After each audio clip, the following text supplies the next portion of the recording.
It's time for the road to France, everybody. This time I literally went on the road to France and mapped out where each home nation is in relation to Paris. The first team we looked at was Scotland.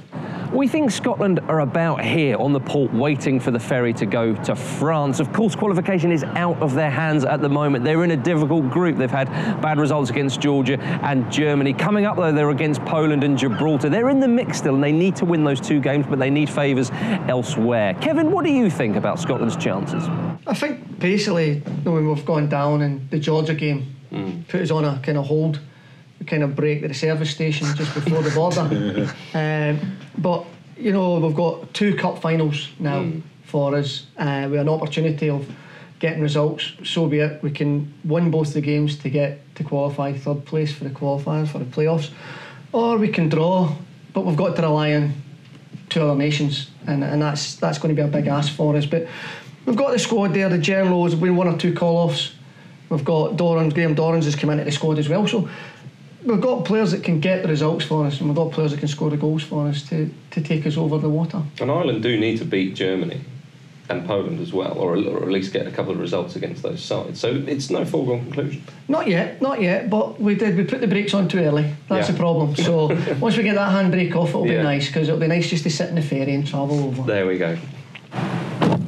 Okay, right, we have just arrived in France. We're about to drive off the ferry, and we think Northern Ireland are about here. They're looking very good for qualification, especially after getting that last gasp equaliser against Hungary at home. They've got 2 games left. 1 win guarantees them qualification, and one of their games, the next one, is against Greece at home. And Greece have been terrible this qualifying campaign, losing twice to the Faroe Islands. So an enormous party could erupt in Belfast if Northern Ireland can guarantee the qualification with a win at home. Then they go to Finland. Gerry, what a journey it's been for Northern Ireland. They're nearly there. What do you think?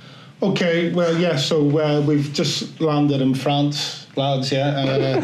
Obviously, the Green and White Army have just stocked up on all the duty free on the way over. Is that where you stocked up? The boat is now officially empty of everything. Does that mean you're all sweet smelling? You're all shaved up, yeah? Everything has gone off that boat, believe me. The boys have packed their vans, their cars, the mini buses, the coaches. We're on our way. Yeah. We are there.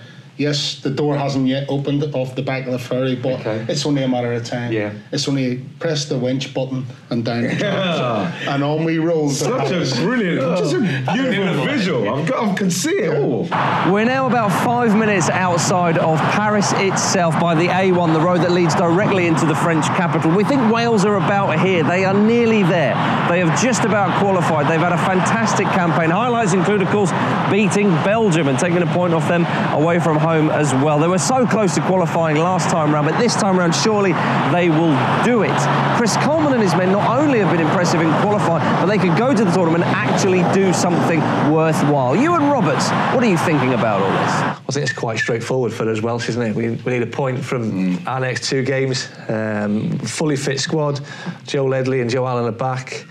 Gareth Bale's got over his calf injury, came on against... look at Kev smile there. He's been willing him to get injured all campaign. Willing him. He's been sticking pins in goals and all sorts. Bosnia will be tough, even though if we'd been without Gareth Bale, it'd been a massive blow to us. They're without Edin Dzeko. He's by far their main man. Everything goes through him.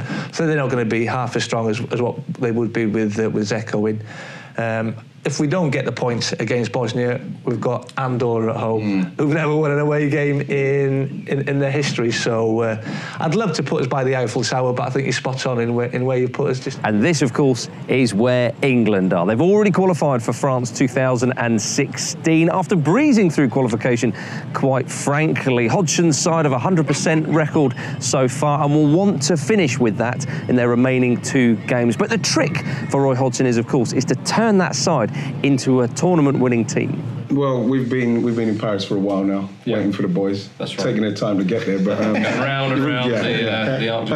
With all due respect, our group, we've said it on the All Nations for so many times now. It's just an unbelievable group. You know what I mean? It's so easy. I think our main problems are going to come in the tournament. It's very hard to get excited about qualifying, because it hasn't been brilliant. Even in the games with some of these teams. You think that'll have an impact on the tournament itself, really? Well, I just think that because the group's been so easy. And I think the last time we qualified it was South Africa, and look, went there, it was embarrassing. But like, I feel with this one, I think everybody's just waiting for us to get there and see how we respond. We definitely need 3 or 4 players to be right on it. Preferably Sterling, Oxlade, Chamberlain, if John Joe Shelton, a midfielder, Ross Barkley. We need those kind of players to really hit the ground running, and hopefully that will galvanise everyone else. We did also go to Lovelock Bridge, so hopefully Home Nations fans will be spending a bit of time there, and they might see this when they're there. At Lovelock Bridge in the centre of Paris, people come to leave markers for their Parisian memories. Hopefully the Home Nations will be creating some memories of their own next summer. Well, that was the Road to France, everybody. Do leave your comments below and let us know where you think each Home Nation is currently in relation to Paris. It's time for the Road to France, everybody. This time I literally went on the Road to France.